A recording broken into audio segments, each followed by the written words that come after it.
Welcome back. We've been away for a while. Yeah. This is Brandon Brzezinski, the Hello. director, producer, co-host Yeah. of The Old Naturalist.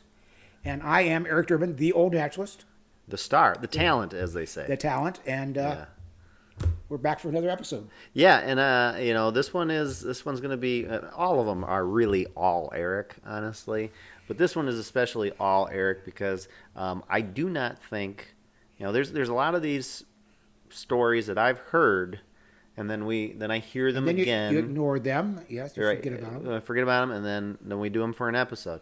I'm not sure you've ever told me about this one. Okay, this is just a little snippet about my career in Africa, when I used to go there and drive around and have adventures.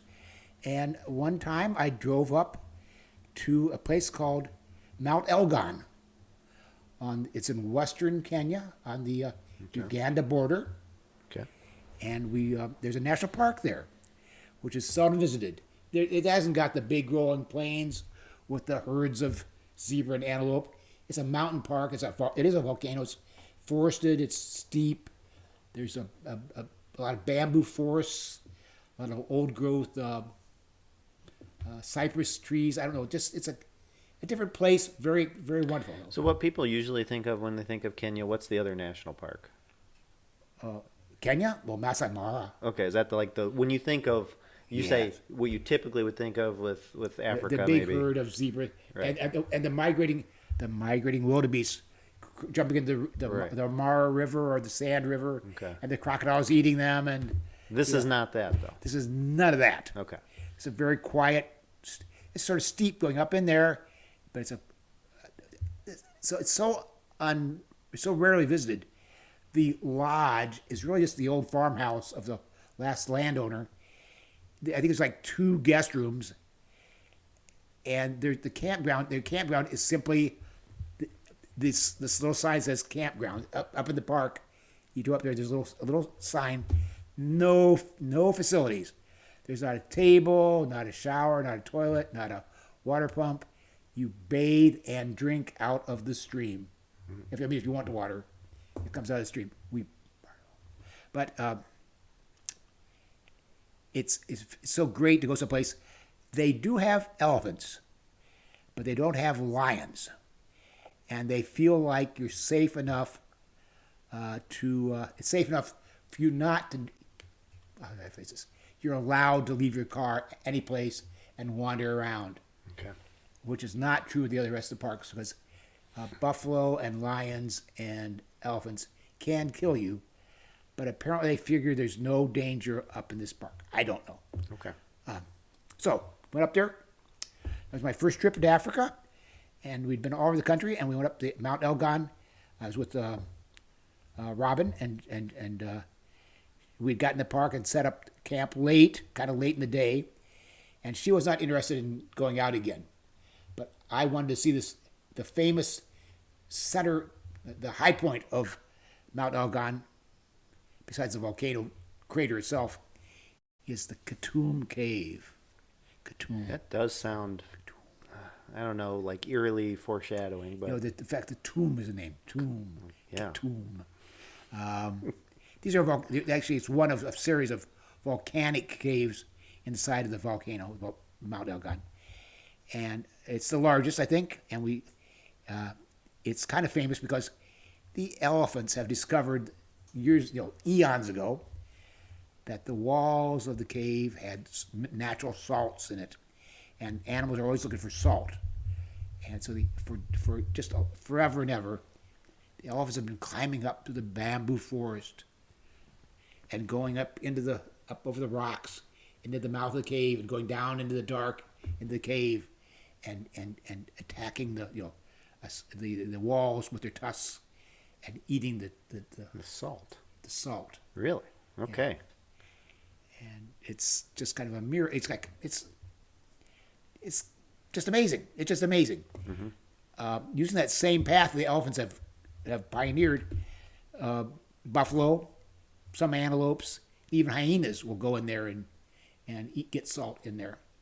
And up above in the ceiling of the cave are bats, hundreds and thousands of bats. So I had to get up there. I mean, Robin said no. I said yes. So I drove over there, drove up the mountainside a little further, and there had a little sign that said Kitum Cave that way. And so I went up there. Oh, the clock's ringing. You got about 4 more minutes before you put it on the green beans. That's the thing about a kind of a do-it-yourself at-home podcast. You have to do it whenever you can, and sometimes that's when husbands are on dinner duty. So we'll tell you about how the thing winds up next week. No, we're keep going. We'll okay. keep going. Yeah. So I get up there and get out of the car and follow this trail up the mountainside to it's a bamboo forest, to the mouth of the cave. And I go in there. I see all this great stuff. I follow the elephant path into the cave, and it's like I put my flashlight to the ceiling, and the bat's eyes are glowing, and there's buffalo droppings and buffalo flop and elephant droppings on the floor of the cave and back guano, and it's Is anybody else there? no, It's just you. just me. And Robin is a mile away, Right. and the front gate, which would have a ranger or two, plus maybe a couple of guests, is 5 miles away. Okay. And it's like, I'm out there. Yeah. I'm out there by myself. Well, you're out there anyways, but I've always been there. Yeah. okay. Out there. I'm still out there. See it? Great. Come down. I go to get back to my car because it's getting dark now.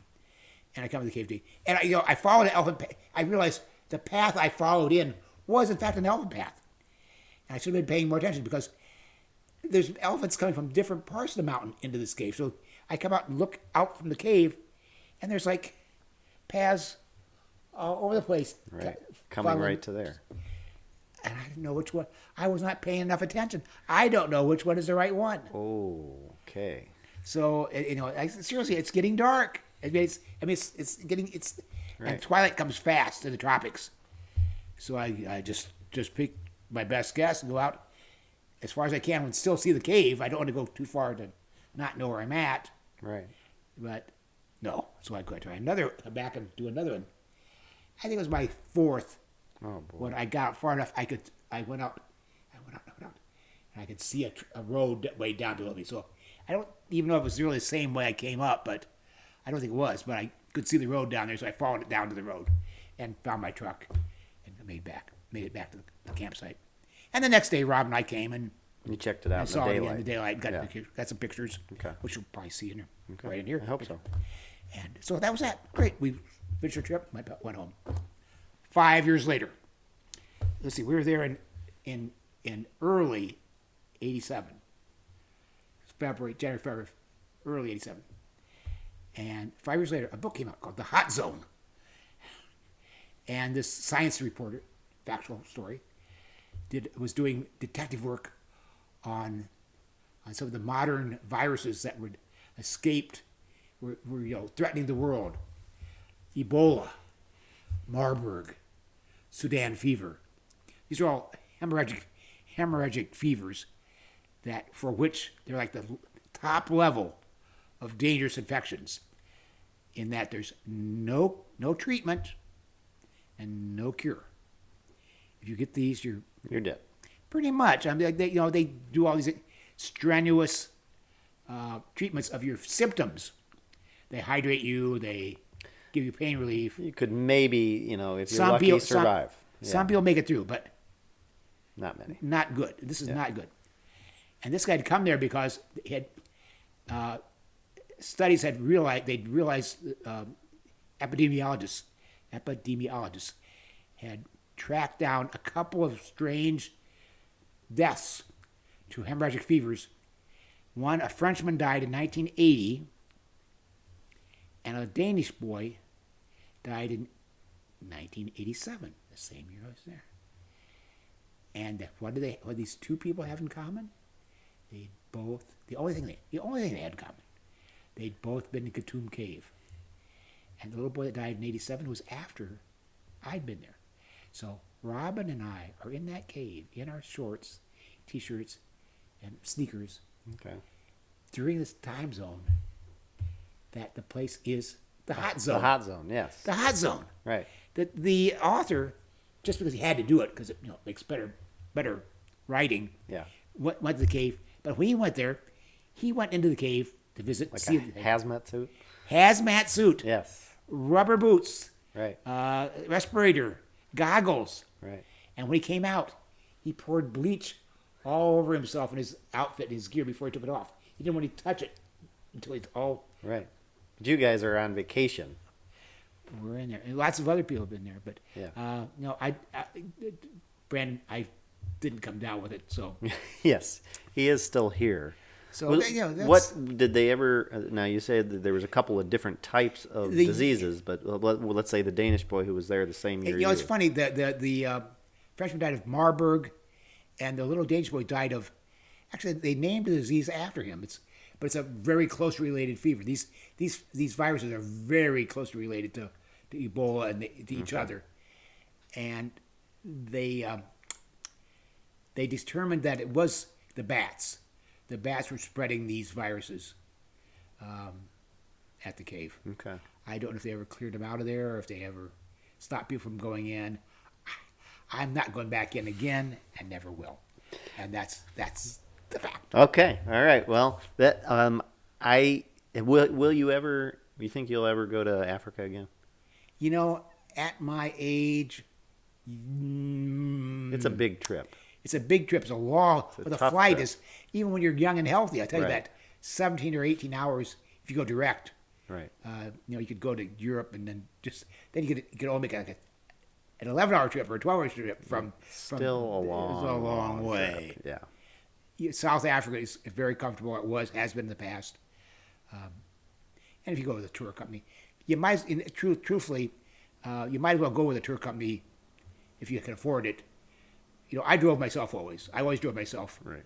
because it's cheap, out on a bird thing. But you can afford it because you can't get most places. You can't get out of your car, so Yeah. it's not really up. Well, all I can tell you is I do want to go. Like when Eric and I first Go, started go. talking, I was kind of like, no, it's not safe. I don't want to do anything like that. But it definitely has changed. But at the same time, going into the hot zone, I definitely don't want. We have to end right now, okay? Yes. Because we're 3 minutes past the time. Oh, I'm supposed to be doing some very Did you important did business. you get up and start that? I can't remember. No, I know. Okay. It's, No. Okay, we're going to get out of here very quickly. So we hope you all enjoyed the this episode of the Old And Naturalist. I enjoyed telling it. I just He this always is the most does. fun is getting Yeah.